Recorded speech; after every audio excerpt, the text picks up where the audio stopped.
Chapter 7. In the same village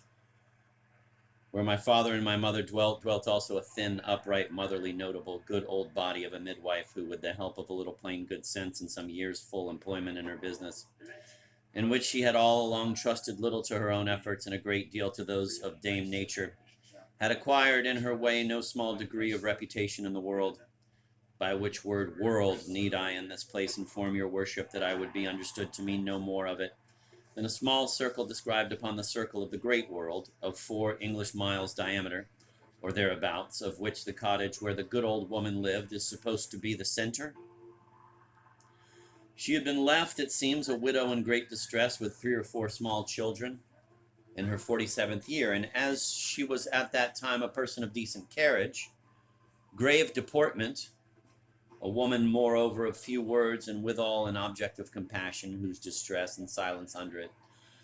called out the louder for a friendly lift, the wife of the parson of the parish was touched with pity, and having often lamented an inconvenience to which her husband's flock had for many years been exposed, inasmuch as there was no such thing as a midwife of any kind or degree to be got at, let the case have been never so urgent within less than 6 or 7 long miles riding, which said 7 long miles in dark nights and dismal roads, the country thereabouts being nothing but a deep clay, was almost equal to 14, and that in effect was sometimes next to having no midwife at all. It came into her head that it would be doing as seasonable a kindness to the whole parish as to the poor creature herself, to get her a little instructed in some of the plain principles of the business in order to set her up in it. As no woman thereabouts was better qualified to execute the plan she had formed than herself, the gentlewoman very charitably undertook it, and having great influence over the female part of the parish, she found no difficulty in effecting it to the utmost of her wishes. In truth, the parson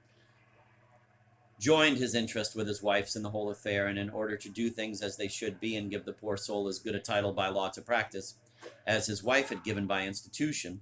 he cheerfully paid the fees for the ordinary's license himself, amounting in the whole to the sum of 18 shillings and 4 pence, so that betwixt them both the good woman was fully invested in the real and corporal passion of her office,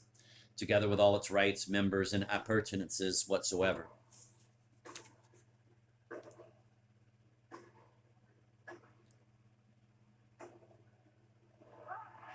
These last words, you must know, were not according to the old form in which such licenses, faculties, and powers usually ran, which in like cases had heretofore been granted to the sisterhood, but it was according to a neat formula of Didius' own devising,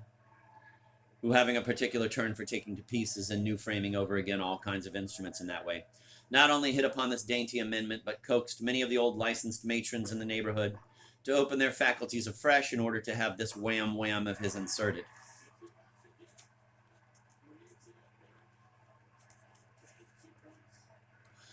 I own I never could envy Didius in these kinds of fancies of his, but every man to his own taste. Did not Dr. Conastrochius, that great man, at his leisure hours, take the greatest delight imaginable in combing of asses' tails, and plucking the dead hairs out with his teeth,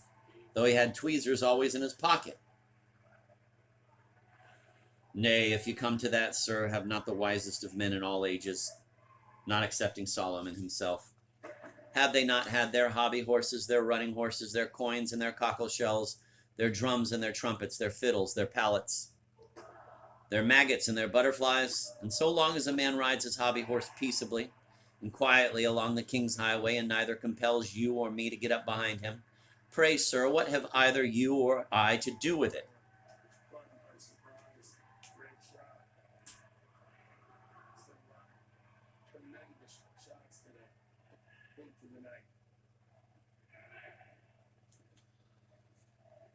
Chapter 8. De gustibus non est disputandum.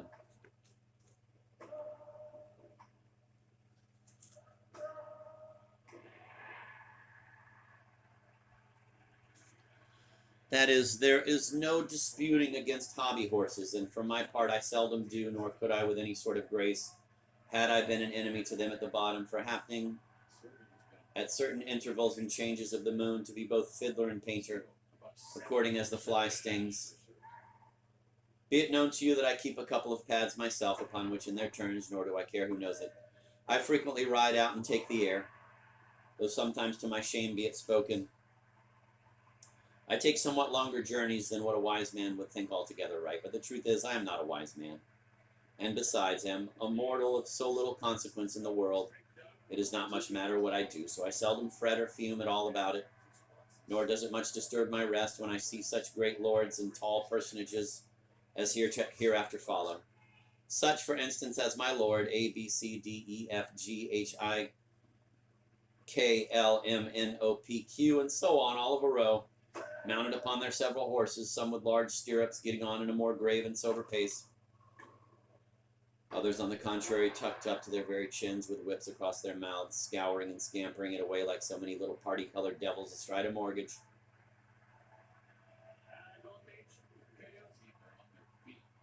And as if some of them were resolved to break their necks, so much the better, say I to myself, for in case the worst should happen, the world will make a shift to do excellently well without them. And for the rest, why, Godspeed them,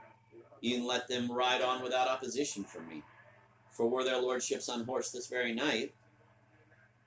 'tis 10 to 1, but that many of them would be worse mounted by one half before tomorrow morning. Not one of these instances, therefore, can be said to break in upon my rest, but there is an instance which I own puts me off my guard, and that is when I see one born for great actions, and what is still more for his honor, whose nature ever inclines him to good ones. When I behold such a one, my lord, like yourself,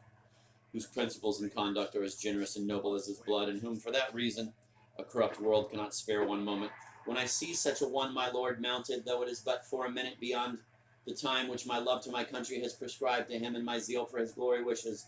then, my lord, I cease to be a philosopher, and in the first transport of an honest impatience, I wish the hobby horse with all his fraternity at the devil. My lord, I maintain this to be a dedication, notwithstanding its singularity in the three great essentials of matter, form, and place. I beg, therefore, you will accept it as such, and that you will permit me to lay it, with the most respectful humility, at your lordship's feet, when you are upon them, which you can be when you please. And that is, my lord, whenever there is occasion for it. And I will add, to the best purposes too, I have the honor to be, my lord, your lordship's most obedient, and most devoted, and most humble servant, Tristram Shandy.